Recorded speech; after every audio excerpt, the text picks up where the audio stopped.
I went to university in Ireland, and then I came back to do my master's degree also in Ireland as well. So I didn't get the opportunity to really travel abroad. So when I graduated from my PhD, there was always an opportunity to do a postdoc abroad, and I really jumped at the chance. So I said I'd apply for the Mobility Fellowship.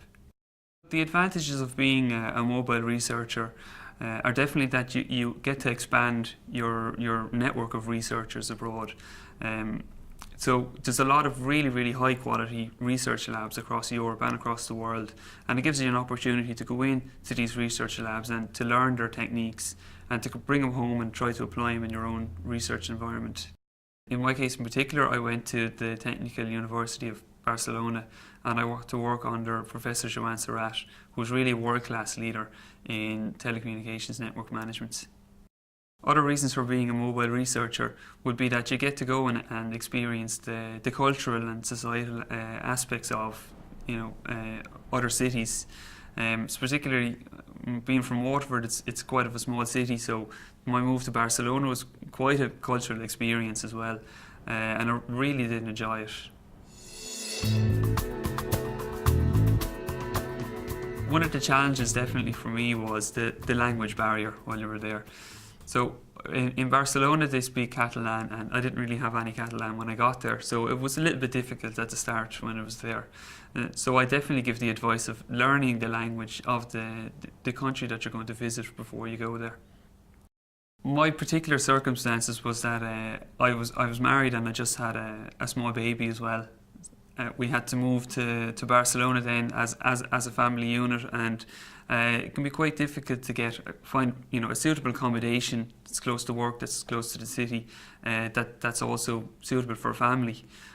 That was definitely one of the major difficulties at the start that I had to overcome to take the Mobility Fellowship. To help with that challenge in particular, I think it would definitely benefit if there was more facilities to help researchers that have families as well when they're going abroad.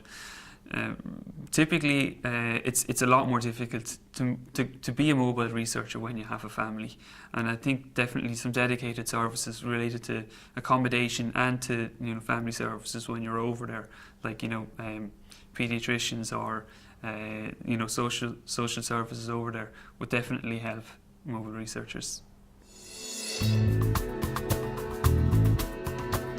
I applied for the Marie Curie Inspire Fellowship because it was definitely one of the most prestigious fellowships even across Europe at the time. It gives the researcher quite a flexibility to go to a research centre that they see is really the top in their field, and to come back to Ireland again after they finish the fellowship and really bring that experience with them back and integrate it back into their Irish lab. The Marie Curie stamp on your CV is really seen to show a candidate of very high calibre. And also the Marie Curie Fellowship itself, it promotes training into other disciplines, not just research skills, but also other complementary skills like project management skills and interpersonal communication skills. I think there's something that could be improved in the fellowship, specifically support for families of mobile researchers, because it's a very big commitment for a mobile researcher to go abroad and to bring their family with them, specifically if they have children as well.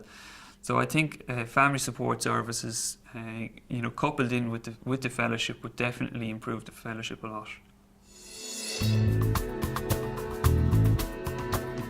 I'm actually very interested in being an industry researcher. I've been an academic researcher for the last 10 years.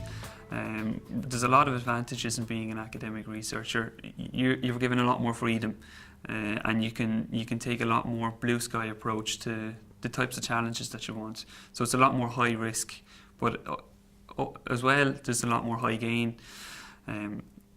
As an industry researcher, you'll see a lot stronger impact of your research, in very short term. And you also get to see that you're tackling some very real problems that the industry have.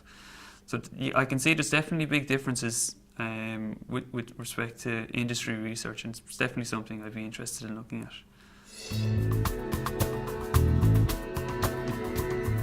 So in 10 years' time, I'd like to see myself as a senior lead researcher. So really that would be leading my own team of researchers and students, trying to look at new internet technologies that would exist in maybe 10 years' time. And also I'd really like to see that the research I do would have a good impact on society, because there's a lot of challenges out there, like in health and in inclusion in society, that would really benefit from new internet technologies.